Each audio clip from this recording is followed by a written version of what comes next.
The enemy of happiness isn't unhappiness, it's fear. And fear often hides behind the word no. As somebody who grew up poor, I heard the word no a lot. I was the oldest of six children. It was me and five boisterous, half feral brothers living on the family farm in northern Wisconsin, where nobody was getting rich from their herds of dairy cattle. And my family was poor even by local standards. So, book orders, trips with the choir, going roller skating with my friends, these were things that simply couldn't happen unless I paid for them myself, which I did as soon as possible.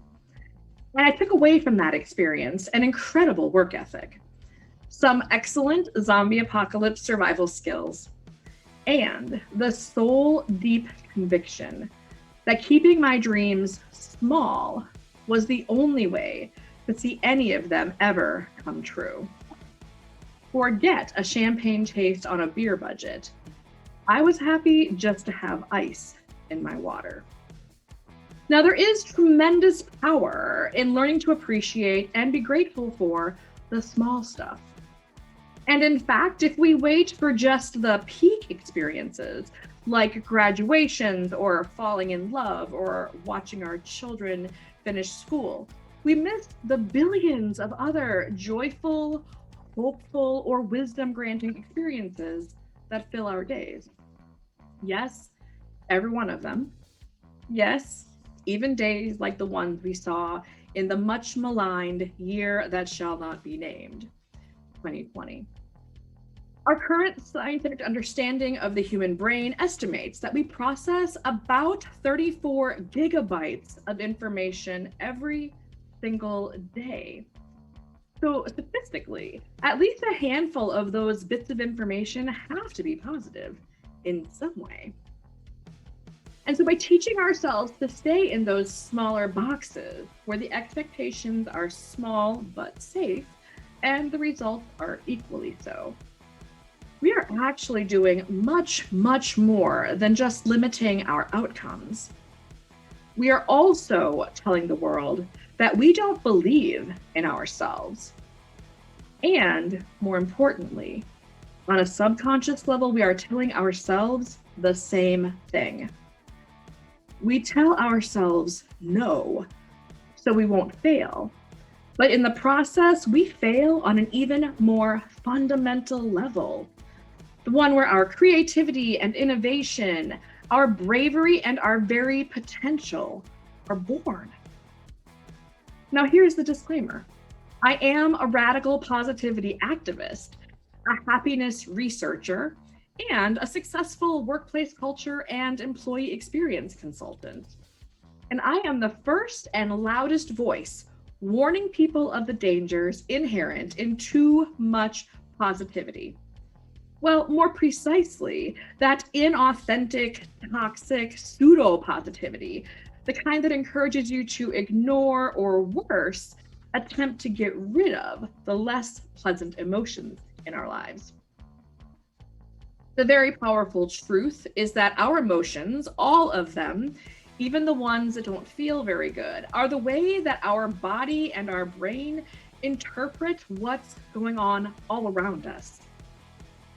So we have a real imperative to listen when our emotions tell us that something isn't great in our world. When we try to keep our goals small by telling ourselves no, it's one way of trying to avoid those icky feelings rather than dealing with them.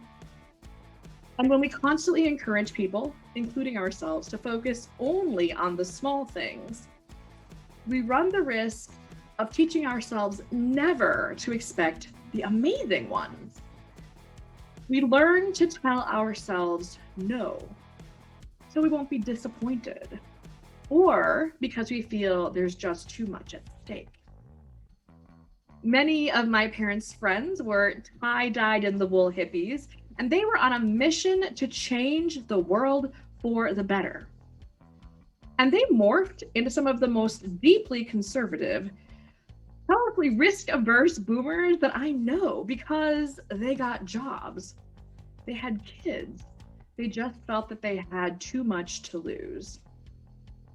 And that forward-thinking 30 under 30 rising superstar is likely to lose their appetite for career adventure when they run the risk of losing that comfortable executive role that they got trading in their startup for stability. The more we have to lose, the harder look we tend to take at the risks, and no becomes more than a word, it becomes a lifestyle. Now, I am not encouraging you to sell all of your worldly goods and move to a commune, unless that feeds your soul. I am inviting you to find ways to just say yes and open the window for possibility. Seth Godin advises us to seek out uncomfortable situations. And I'm sure you have seen and even maybe shared the motivational quotes about growth happening outside of our comfort zone. And those are great advice. Can we really learn to get comfortable with discomfort? Well, we can certainly learn to look at situations with a more nuanced lens. We definitely have more neuroplasticity or adaptability than we give ourselves credit for. We are biologically wired to avoid discomfort, and sometimes that is literally a lifesaver. If we have our hand on a hot stove, or our shoe is rubbing a blister into our heel, or a saber-toothed tiger is chasing us, we should do something about that discomfort. But sometimes it is detrimental to our potential when we try to avoid it. Like when we don't ask for funding for our new project because we feel uncomfortable going to the bank and having that conversation. Or when we stay with a soul-sucking job because we are uncomfortable with uncertainty. Or when we don't get rid of that toxic person on our team because we're uncomfortable with those conversations. But can we learn to be okay with that squiggly, wiggly, weird discomfort?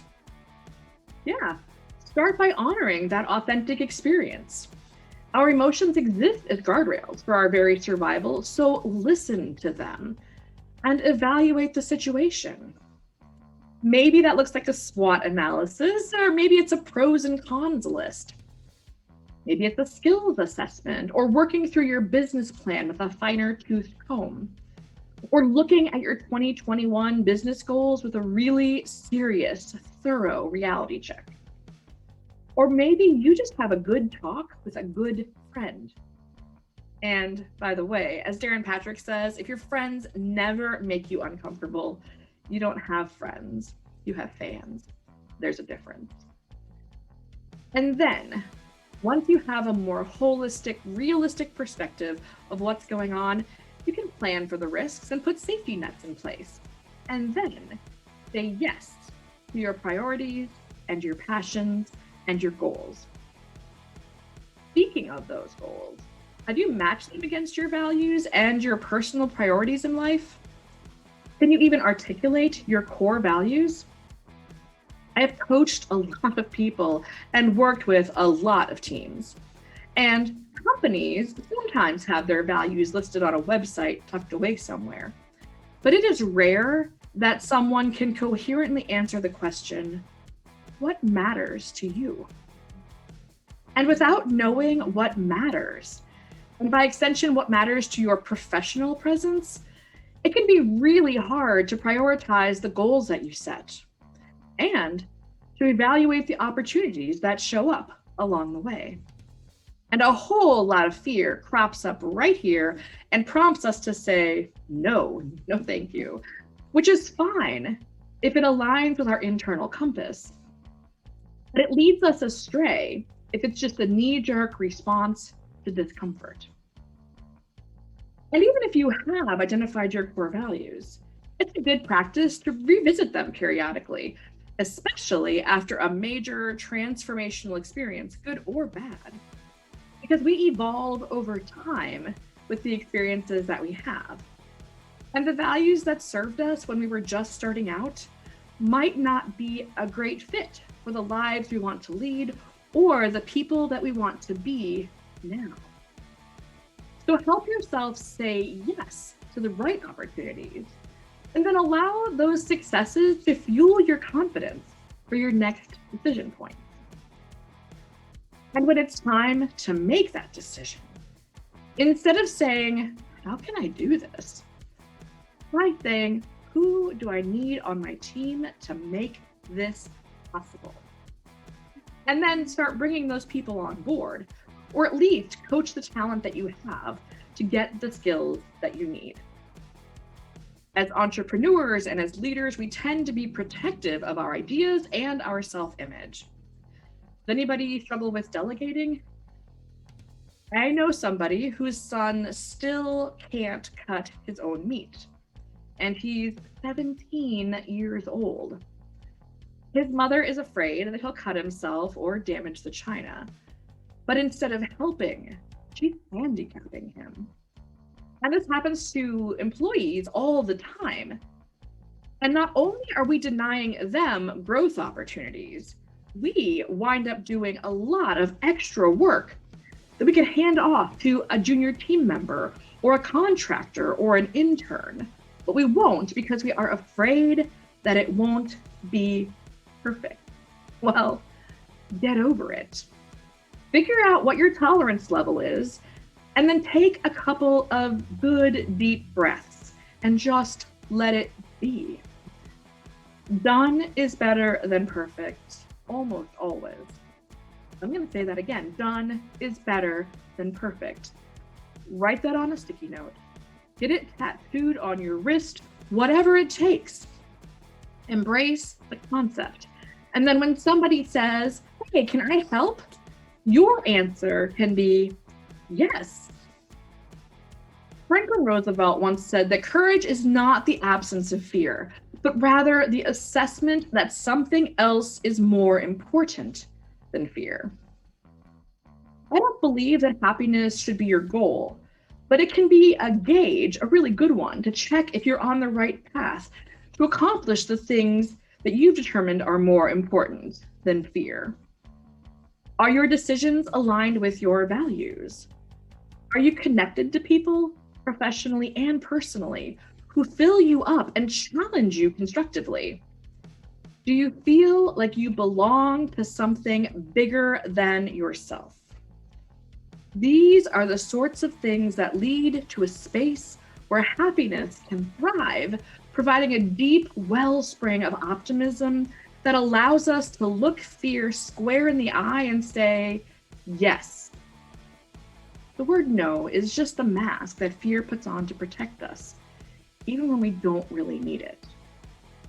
Happiness is the courage to take off that mask. Are you brave enough? Just say yes.